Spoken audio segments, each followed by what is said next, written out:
So anyway people, you can see behind me is a bunch of kangaroos. Over there, go all the way over there, and well, this is where today's word comes from. So today's word is Skippy.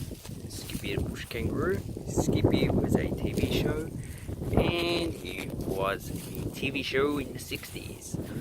So sometimes you get people from other ethnic groups calling us Skippy the bush kangaroos, like me, a white person.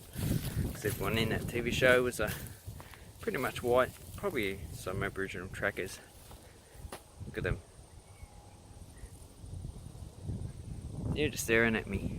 They're not too happy that I'm here. So in Australia, when a white person gets called Skippy the bush kangaroo, they're referring to that TV show.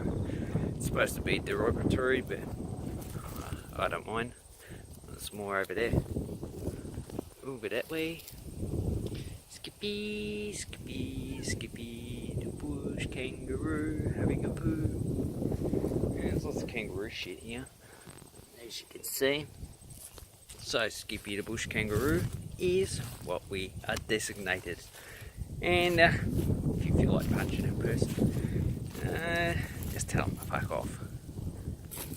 Like these kangaroos are trying to tell me to fuck off. So, that's a good phrase. Skippy the bush kangaroo. That's what Australians are referred as well as Aussies. Yeah, have an awesome time. Come to Australia. Use that word on someone. G'day Skip, how you going? What you gonna do today, Skip? Or in another sentence, look at all those, hey Skippy, look at all those kangaroos, aren't they your relatives? Oh yeah. Have an awesome time, mate. Bye.